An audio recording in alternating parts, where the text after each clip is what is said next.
ya. Jadi tiga tadi. Nah, cuma dia berubah lah sedikit tajunya. Dan juga pada sahabat-sahabat dan juga guru saya atau Ustaz Bakram. Okay.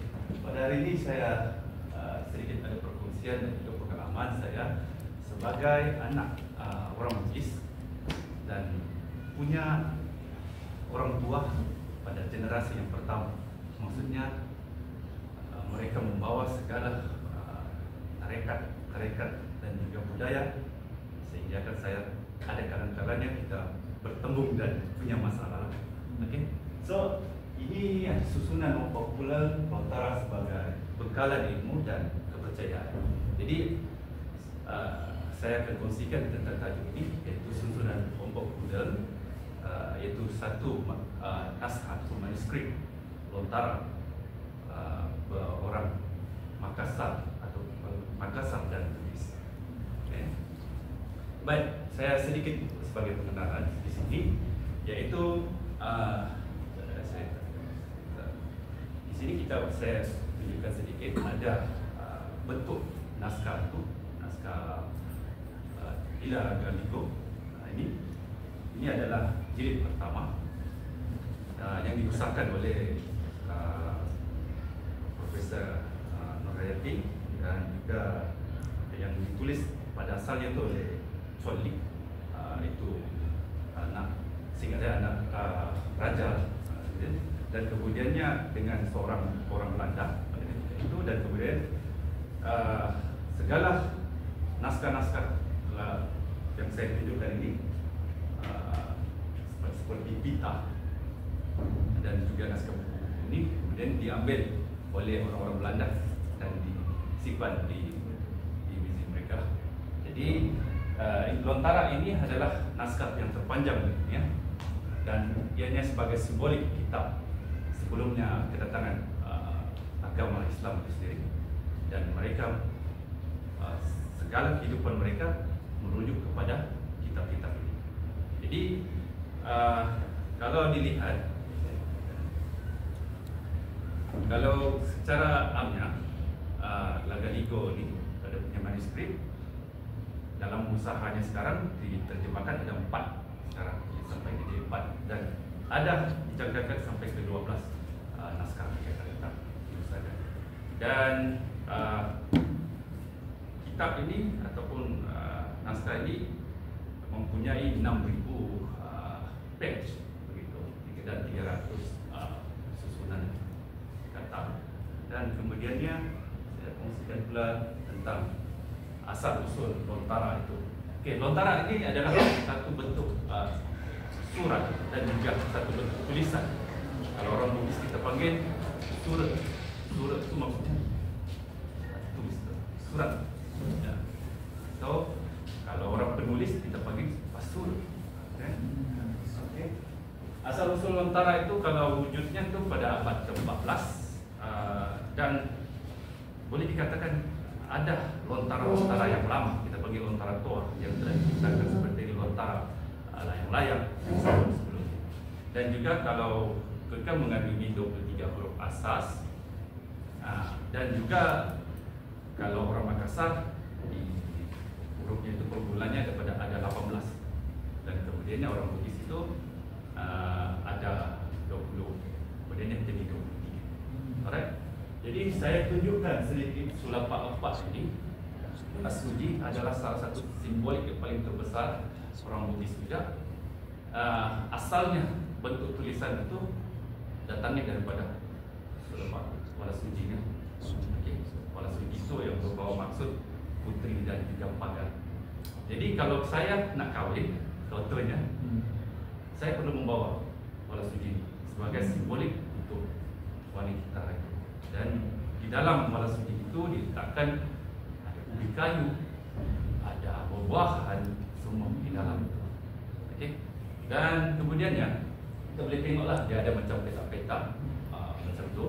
Itu adalah diambil daripada huruf Sa sebenarnya. Itu Tuhan, bermaksud Tuhan yang Maha Esa. Okey. Dan juga ia melambangkan juga keseimbangan alam juga sebagai falsafah orang Bugis, iaitu tanah, air, api dan angin. Okay. Dan ditulis itu pada daun lontar. Kalau dikatakan sebenarnya lontara itu ditulis pada lontar ataupun daun-daun lontar, dan sebagian juga inilah yang saya tunjukkan gambar pertama itu adalah lontar juga Lagaligo, di Lagaligo. Saya tuliskan. Ya, inilah yang saya ambil daripada olah suji itu tadi, dan diambil daripada bentuk 4 segi itu seperti bentuk ketupat, okay, yang berbawa maksud kepada Sa, itu Tuhan yang Maha Esa. Jadi kalau secara ada cerita-cerita daripada orang tua, sebenarnya orang Bugis ini sudah mempercayai Tuhan yang Esa sebelum kedatangan Isa. Cuma mungkin pada bentuknya itu kepercayaan animisme itu masih kuat. Ya. Alright. Okay, di sini saya tunjukkan sedikit dia punya salur jalur kerja timeline dia. Okay, pada abad ke-7 ke-14 dan adanya lah kumpulan di Indonesia Toto, dan kemudiannya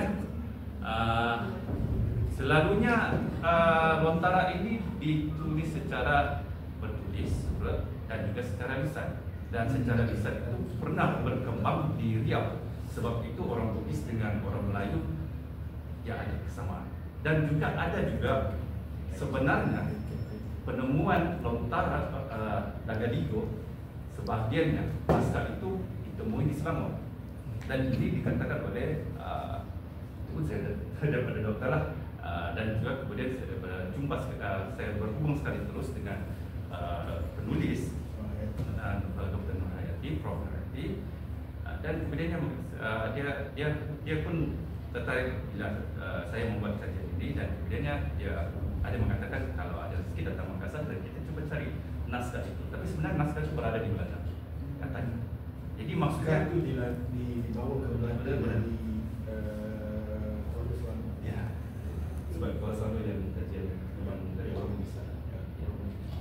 Jadi kemudiannya pada abad ke-16 itu Kyai Pemangka itu dia sebagai penulis cerita-cerita segala undang-undang pada kerajaan pada hari itu, pada Raja Goa itu. Jadi dia ciptakanlah lontara jangan-jangan, lontara toa dengan yang saya katakan orang Makassar pada zaman itu. Okay. Dan abad ke-19 itu D.F. Matthews yaitu dia orang Belanda yang mana dia ada usaha untuk menciptakan Bible dalam bentuk lontara, dan sekarang ada. Jadi sebab itu di Indonesia, di Sulawesi itu ada satu perdebatan yang kuat lah, kenapa dia ruginya, tapi pada asalnya sebenarnya memang sudah lama sudah Bible itu berbentuk, ada yang diusahakan dalam bentuk lontara. Jadi itulah ada pergaduhan lah di situ juga. Jadi dari yang mana dia meminta Chol Ikuji itu untuk sebab Chol Ikuji ini dia tahu membaca dan juga punya lontara yang dia kumpul sebagai orang-orang bangsawan. Dan kemudiannya seterusnya adalah usaha-usaha yang seterusnya. Jadi ini saya kongsikan elong sebagian daripada puisi-puisi. Elong ini kalau disebut bahasa Bugisnya itu elong itu maksudnya nyanyi. Elong, mengelong. Okay. Nanti saya ambil sedikit lah. Ini antara orang-orang lama lah, macam ibu saya bila saya ya,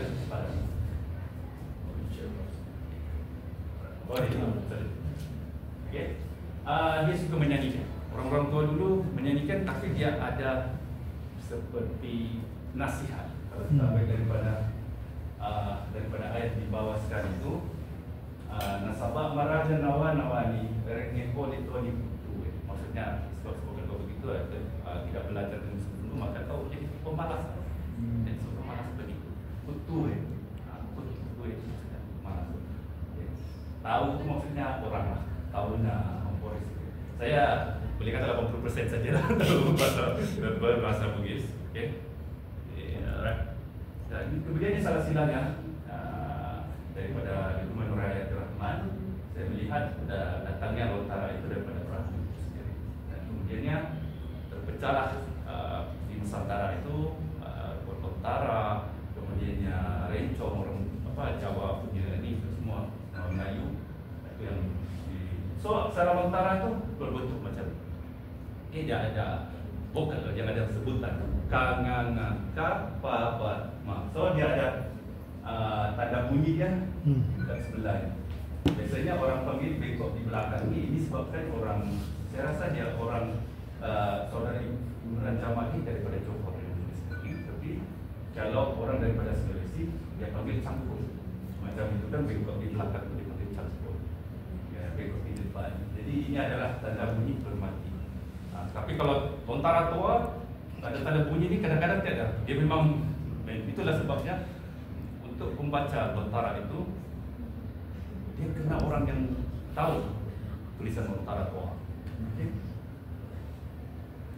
Ya, jadi ini adalah satu perkongsian dan pengalaman saya boleh kongsikan. Lontara ialah aksara tertukis, menyimpan warisan ilmu, falsafah dan kepercayaan, dan sebagai tujuannya adalah doa dan juga rekod-rekod sosial.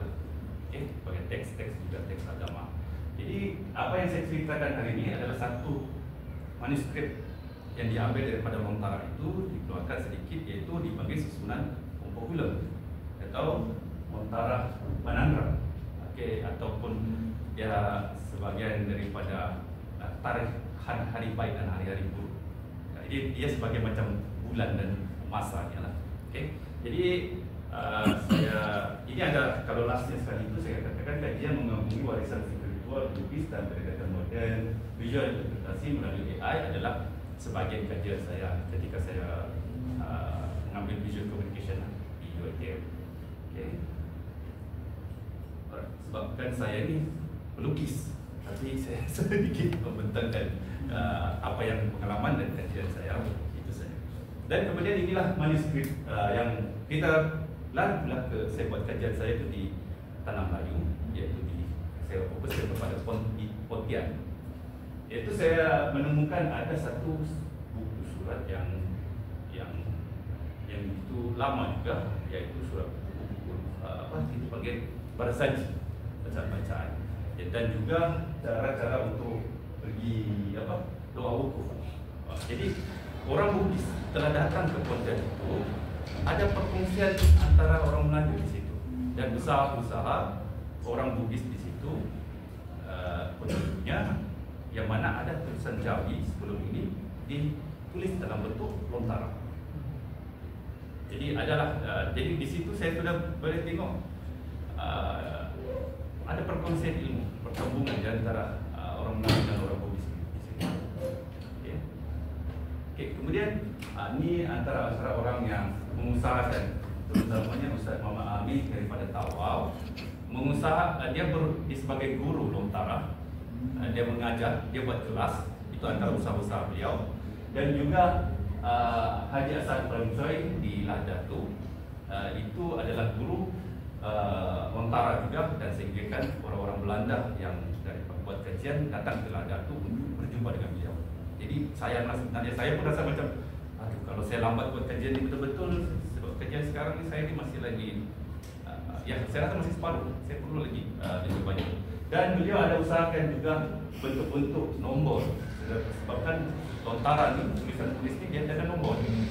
Kalau dia cakap bilang set D 2 tentu, kalau saya set D itu dia tulis terus set D, macam itulah.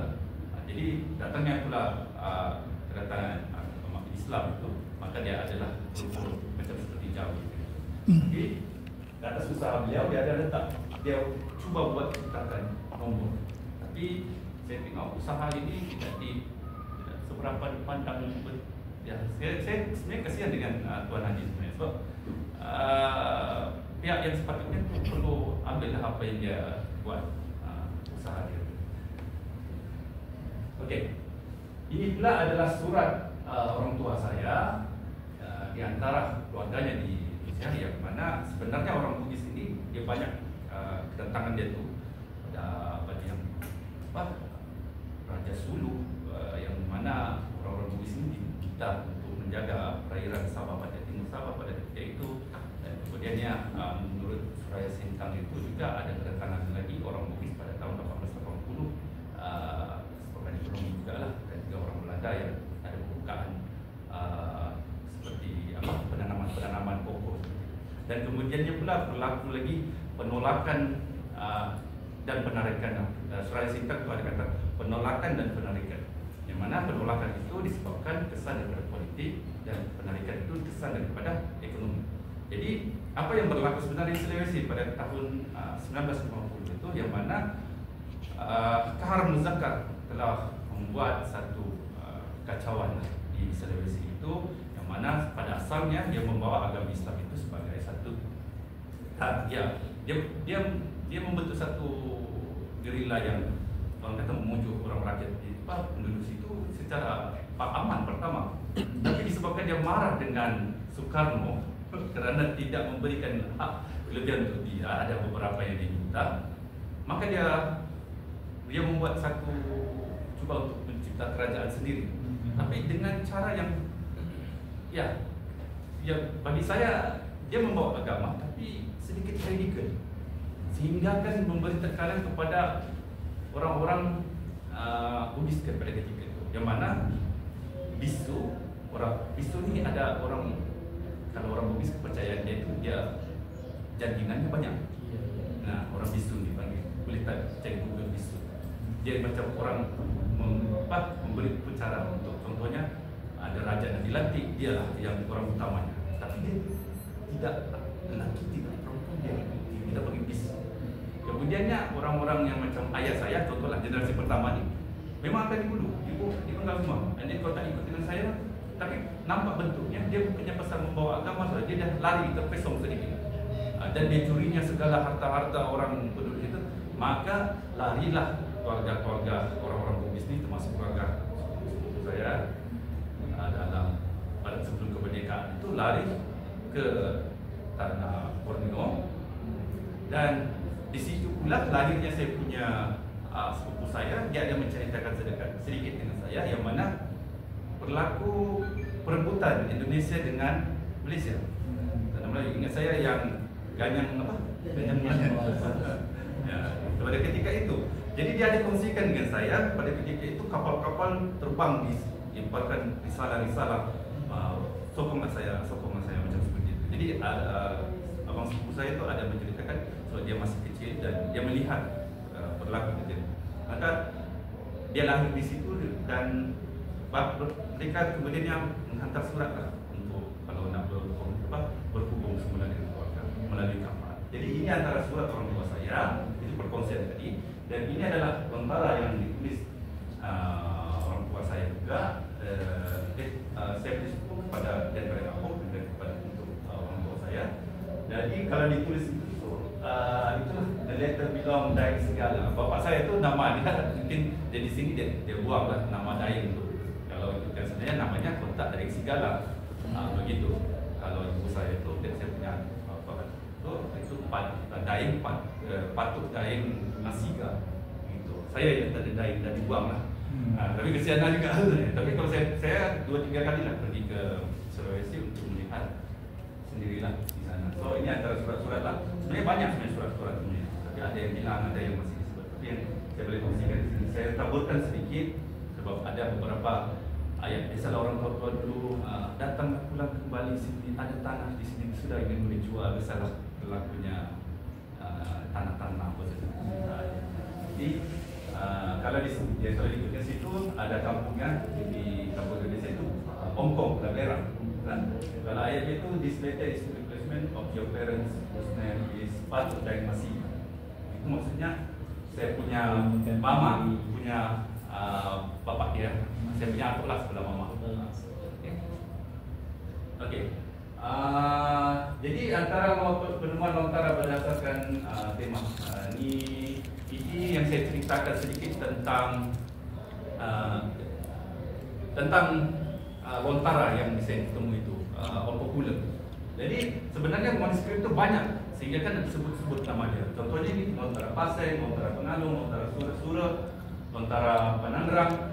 Lontara Penandrang ini adalah yang saya nak, inilah popular tu.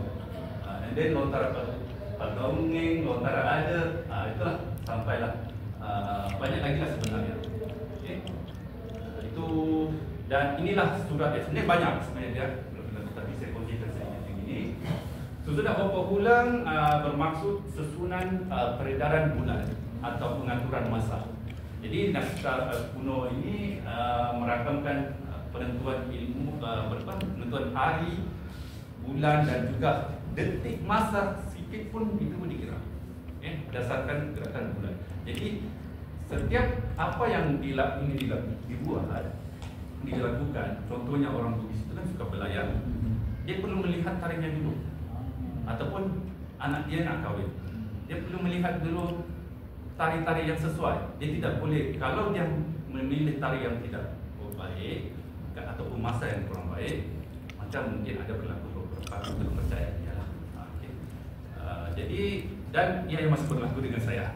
Jadi contohnya saya ingin berdebat, Pak saya nak kahwin, contohnya lah. Kalau saya tak boleh, macam mana berlaku ini? So akan berlaku, ya saya hanya boleh menghormati. Contohnya, saya cuma bertanya, kalau macam ini kenapa tak boleh tukar tariknya? Jadi memang generasi yang pertama orang tua ini susah sikit lah. Cuma saya ini sebagai orang tua, sebagai orang anak dia hanya menghormati lah. Cuma saya, kelebihan saya boleh melihat benda itu dan saya boleh rekodkan. Jadi ini adalah satu nilai spiritual yang mengajar manusia untuk menyusun kehidupan selaras dengan hukum alam dan kehendak ilahi. Kepercayaan mereka ini, walaupun benda itu dia sudah dia candarkan masa apa semua, tapi mereka tetap mengharapkan ketentuan daripada ilahi. Apa yang berlaku itu tetap Tuhan yang Maha Esa yang sudah takdirkan. Cuma itu adalah pusingan alam yang mereka buat selama ini, kemudian dibuat-buat.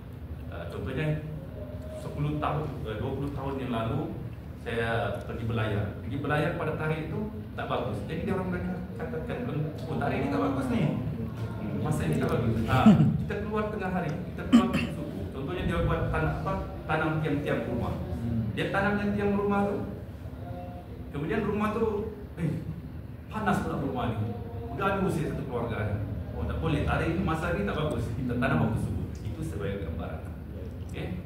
Jadi sebenarnya lontar ini kalau kita nak buka sebenarnya kembali kepada yang betul-betul yang asal itu perlunya ada satu pengorbanan seperti kerbau apa semua kita sembelih macam itu untuk membuka lontaran. Okay.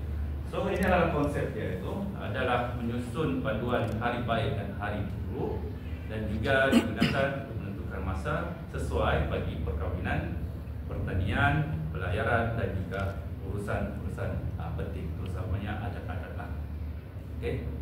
Kalau orang Bugis macam saya ini suka bagi pengalaman lah sedikit sebab saya kalau kajian ini saya lebih suka berikan pengalaman. Contohnya, saya sebelum dulu lah, sekarang tidak dah, saya tengok tidak dah. Dulu saya masih umur 20 baru nak merantau keluar daripada keluarga punya rumah ni. Saya ada diberikan satu kain pelikat. Kemudian kain pelikat itu saya tidur pakai untuk malam. Dan kemudiannya besok sebelum saya berangkat kita panggil penguju panggil. Jadi ataupun perangkat gitu. Jadi sarung yang saya pakai itu perlu diikat di sebelah katil ibu saya. Sarung itu. Jadi selagi saya tidak balik pulang ini, saya yang akan kena bunga. Tidak boleh orang lain membukanya. Jadi saya ini menurut saja. Kadang-kadang saya beritahu mak saya, tak boleh ni mak macam tu kan. Tapi lebih itulah kadang-kadang saya mahu tahu apa dia punya motif. Tapi kalau saya tengok tu dia lebih kepada apa yang saya boleh belajar daripada orang tua itu. Dia ingin saya jangan lupa diri. Pulanglah kau bakal jalan. Contohnya orang yang berlayar sampai 6 bulan, 1 tahun, 2 tahun pergi merantau pada dahulu. Jadi si tanggang macam itu. Contohnya. Jadi lupa diri. Jadi ada nanti saya tunjukkan nanti. Ada bulan dan tarikh itu sampaikan mereka menganggap tarikh itu kalau lahirnya anak itu akan derhaka kepada ibu bapanya. Ya, sampai ke tahap itu. Okey. Jadi ini adalah lampiran Panandrang atau kelompok bulan yang dikaji oleh Pak Nawan Halimah. Saya mungkin ada perbezaan daripada lontarannya sebab lain kan, ada orang Bone, ada orang Senjai, ada orang Bugis lain. Jadi kalau saya itu lebih kepada Bone dan Senjai lah. Jadi saya kongsikan ini yang saya terjemahkan daripada Lontara itu. Jadi kalau hari yang pertama tu kita tengok dia ada 30 hari. Tarik dia punya dalam satu contohlah saya bagi maksud satu bulan tu ada 30 hari. Okay. Jadi hari yang pertama tu contohnya dia bagi tahu tidak baik menghamparkan tenunan, tidak baik membuat tanggul ataupun tapak rumah itu sebagai susunan batu dulu. Jadi itu tidak baguslah untuk rumah. Dan kemudiannya dia kata tidak baik membuat jalinan benang untuk tenunan. Itu dipanggil sompek ataupun sompek. Alat untuk melekat kanji atau mengeras benang tenun. Okay, orang Bugis dia buat dia punya sarung itu yang tenun itu dia tidak baguslah pada tali itu. Okey. Dan kemudiannya bagus menyimpan padi di lubung sebelum padi itu dimasukkan asal tempat diletak. Okay. Bertanam tanah lubung pada sudah berada di rumah tetapi belum disusun. Ini hak tarikh yang kedua. Okay, kemudiannya berangkat untuk merantau, bagus untuk pesta perkawinan, membuat rumah, naik rumah dan menghamparkan jalinan tenun. Jalinan tenun sudah siap jadi kain, melepaskan kain dari alat tenun. Apa yang dikerjakan akan semuanya baik. Jadi maksudnya pada tarikh 2 ini ada tarikh yang bagus. Dan kemudiannya cuma membezakan saya dengan ini, dia ada baik dan buruk. Dia senang sikit. Tapi saya terus buat macam ini. Jadi kemudiannya hari ketiga itu tidak baik berangkat membabat rumput. Jadi kemudiannya tidak baik acara perkawinan. Tidak baik untuk naik rumah, tidak baik melahirkan kelahiran anak yang durhaka. Ini saya cakap tadi. Ada tarikh itu kalau anak itu lahir durhaka. Jadi saya tanya kepada ibu saya. Jadi kalau anak itu lahir pada itu macam mana lah? Kesian lah anak kan. Kalau saya lah lahir pada tarikh. Jadi saya bukan durhaka. Tapi apa yang dia maksudkan di sini? Orang tua saya cakap. Apa yang berlaku sebelum ini kebanyakan begitu. Ya, tetapi apa-apapun ketentuan.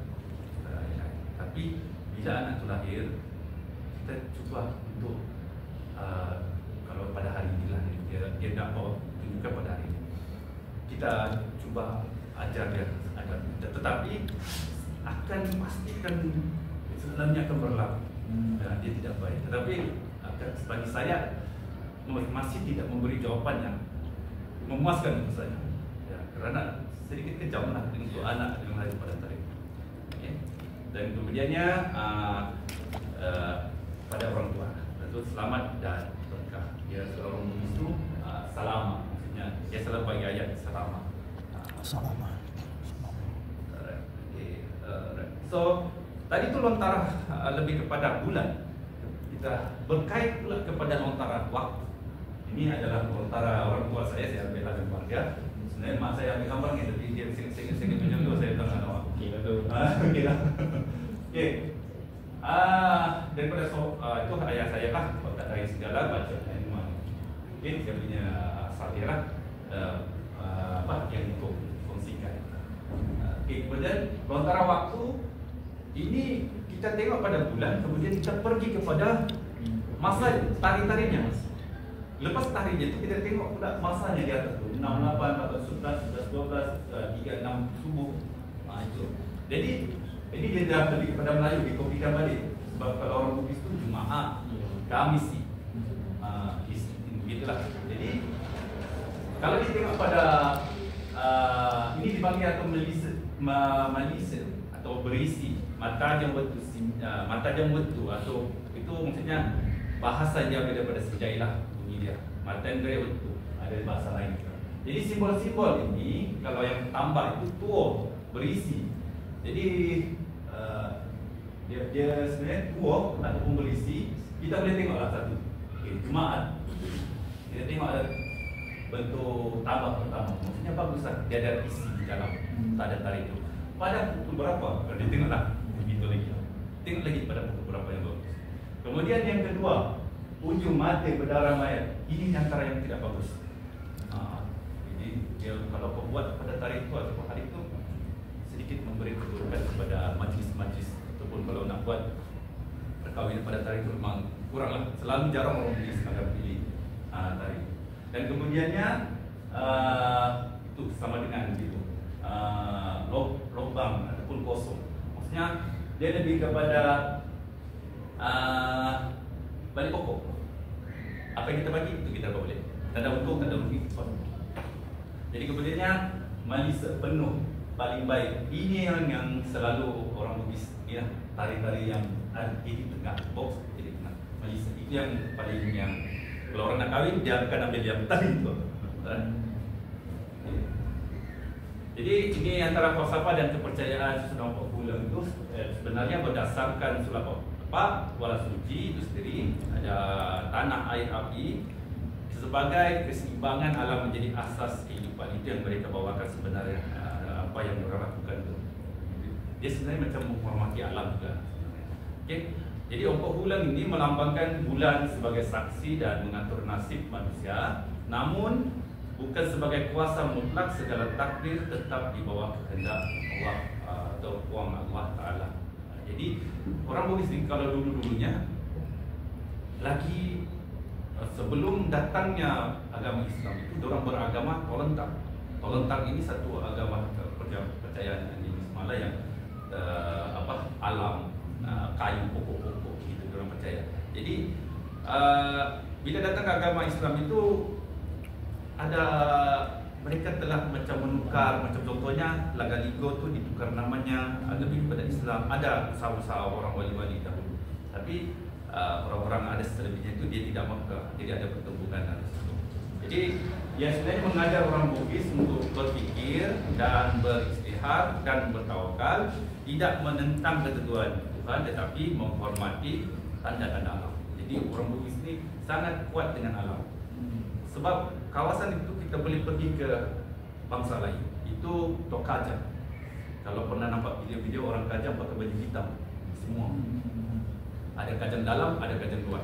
Orang Kajang ini berdekatan dengan orang-orang Bugis juga. Diorang ni antara diistirahatkan orang yang paling kuat beta menjaga alam yang paling terbaik. Kau tumbang tak boleh.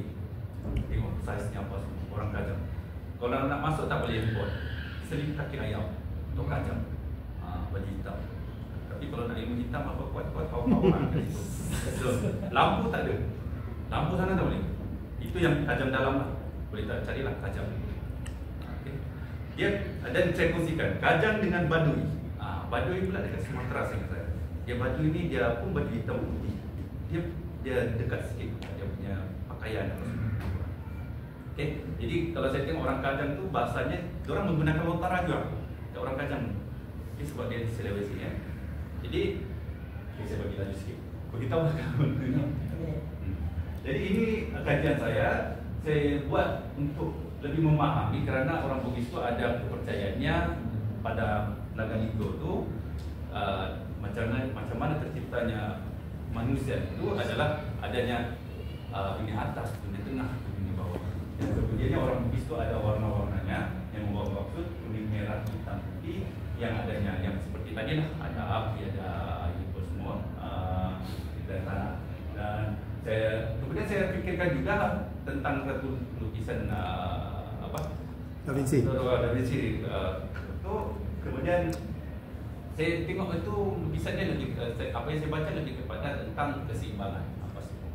Jadi orang Bugis itu dia ada satu keseimbangan kepala, badan dan kaki.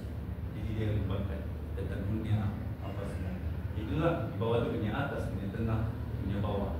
Jadi ini yang saya boleh kongsikan sedikit. Dan saya rasa ini seperti tadi juga perkara ilmu dan kepercayaan. Okay, next. Jadi kesimpulan apa yang saya boleh kongsi ke sini sebenarnya popular bukan sekadar kalender tradisi tetapi kitab hikmah Bugis lah. Jadi bagi saya sebagai orang generasi yang kedua, saya hanya boleh menyimpankan semua, rekodkan.